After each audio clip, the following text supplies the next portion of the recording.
What's good, y'all? It's Jay Coffee on the vid, tapping back in with another one with the news. Make sure that you tap in them comments. Let's talk.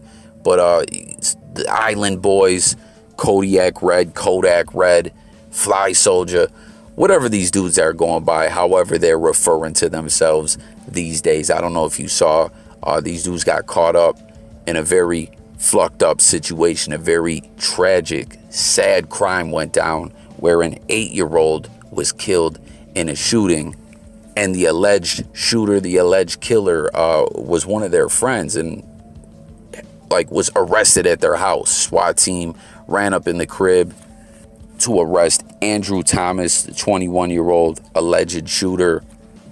And I want to know what y'all think about this. Do you guys think that this dude will be looked at as like a low-down rat, snitch, or what? You know what I mean? I always let y'all know Jay Coffee talks a nerd, a square. You know what I'm saying? So some ish go down, man. I'm telling. For real. You know what I mean? But we know these dudes used to claim a gang, or I don't know if they still do. I mean, let's be honest. None of us ever believed that these guys were about that life or anything like that. You know what I'm saying? But it didn't stop them from going all over the web, claiming the gang. You know, they're real. They're gangsters. As image is a big deal in hip hop and in the streets and stuff like that. And I just got to quickly stop and say, I was surprised their house is valued at $1.2 million. Now, they're probably renting the crib, but I didn't know, these dudes were getting money. You know what I'm saying? I know they made it to No Jumper. We saw they got booed off the stage in Miami. I don't know if anything ever came of the one dude linking with Kodak Black or whatever. I don't think he ended up signing them or whatever, but I guess they're really having success out here. But aside from just them being living memes, in my opinion, their music is just terrible, I think. Let me know if you concur or not in them comments. But basically what's going on here, what's being reported is that when the police raided their crib, their friend, the Andrew Thomas, the alleged shooter of this 8-year-old girl, and so sad, man. Rest in peace to that girl. Our thoughts out to her family and everything. That's so fucked. So sad, just terrible, you know what I mean? But one of these two Island Boys, I guess the dude ran and hid the strap, and they pretty much told the police, yo, he hid the gun over here, he ran that way, or he was trying to have me take the gun. I wasn't fucking with him. But I want to know, do you guys think this will hurt their career? Will people start trolling them, dissing them, calling them snitches? How do you feel about it? You know what I mean? Like I said, I'm telling. You know what I mean? And that's obviously we know about street codes and all that, but when it comes to someone killing a little girl, I mean, they should be off the streets. Let me know your thoughts. But join the discussion on debate. Join the discussion and the debate. You know, will this hurt their career? Whatever. You know what I mean? Let's discuss it in the comments. Tap in. Then, man.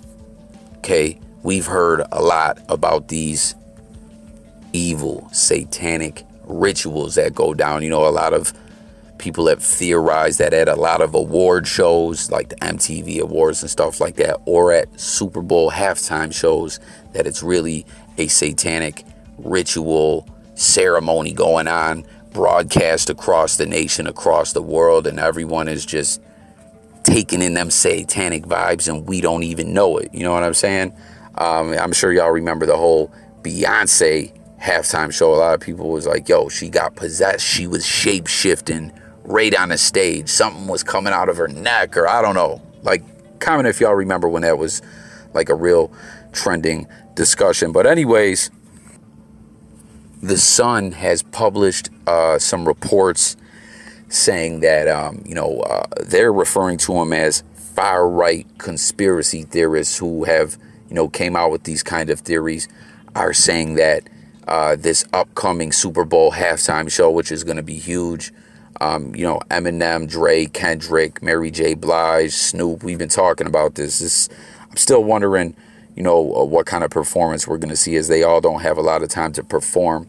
But real quick side conversation, I don't know if you guys saw that, Dre and Eminem are bringing a couple deaf rappers into the fold who are going to be like doing a sign language interpretation of the performance, which is cool, man, But in one of the reports, I seen that it might have just been the way it was worded, that they were saying the one cat is going to be with Snoop and M during their performance. So I wonder if we're going to see like Snoop and M do something together, because off the Mount Westmore album that's due to come out like next month or something like that, there's a duet with M and Snoop called From Detroit to LBC. So that would be cool if they did a new track, but who knows? I mean, maybe I'm overthinking it. It just felt like the reports were saying one of the individuals, like they were going to be like Snoop and M were doing something together. I could be wrong. Maybe I'm bugging. I took in the info the wrong way. But anyways, this is going to be a big event, a major event. Everyone is like awaiting this.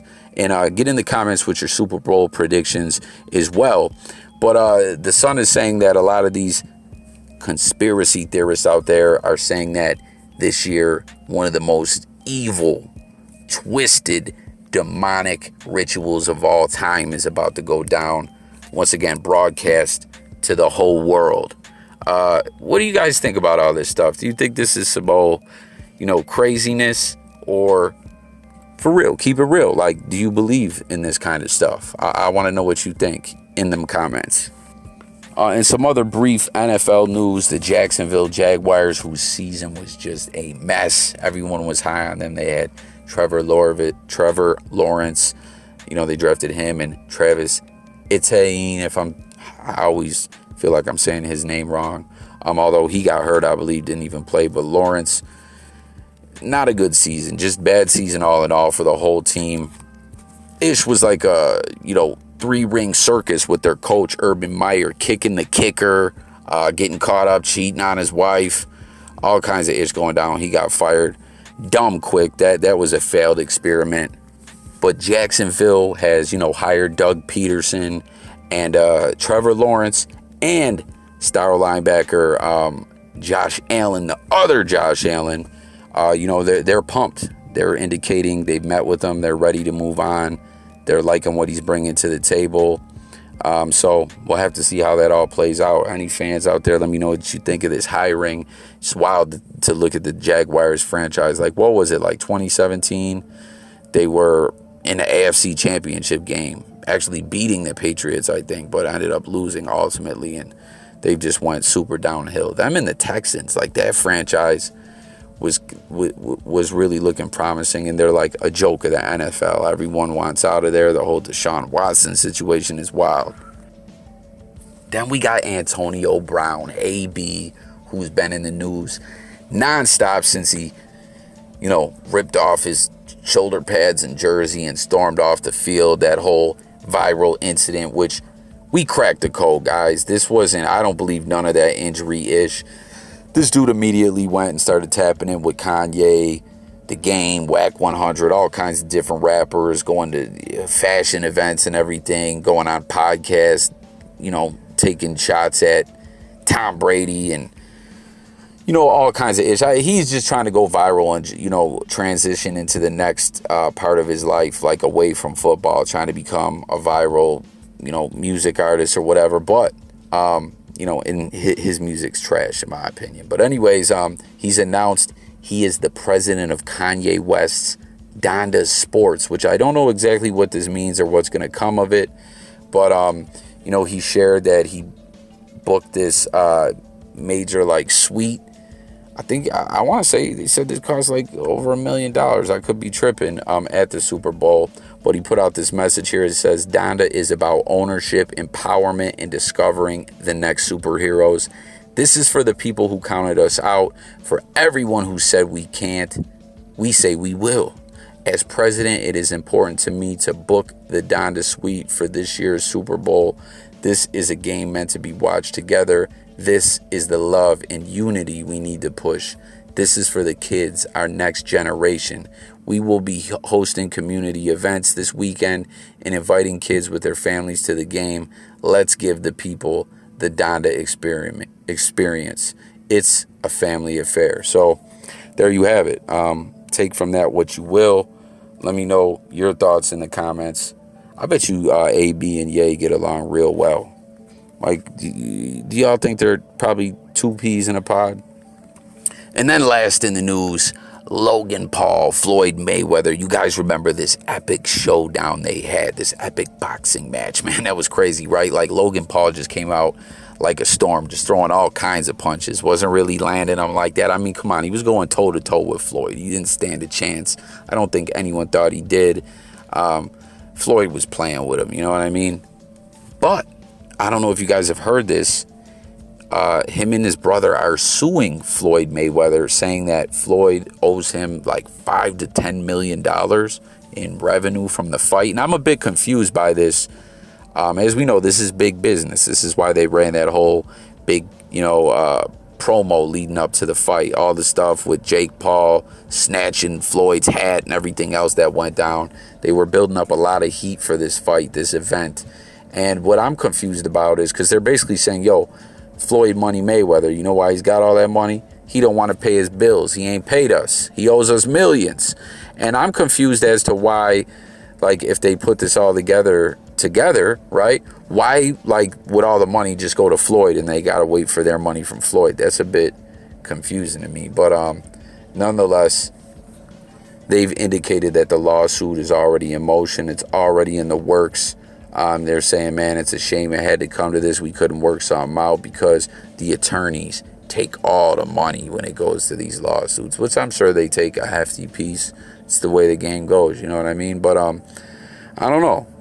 Like, why was it on Floyd to break them off? That just doesn't seem like a good way of doing business. Like, if me and Lon the Don, or me and Alias, or me and someone, we put on this big, we box each other or something, there's all this money at stake, millions of dollars, like Lon the Don or Alias gets the money, and then I got to come to them for payment. That's confusing. Like, I just don't get, like, I don't get it. How does that work? You feel me?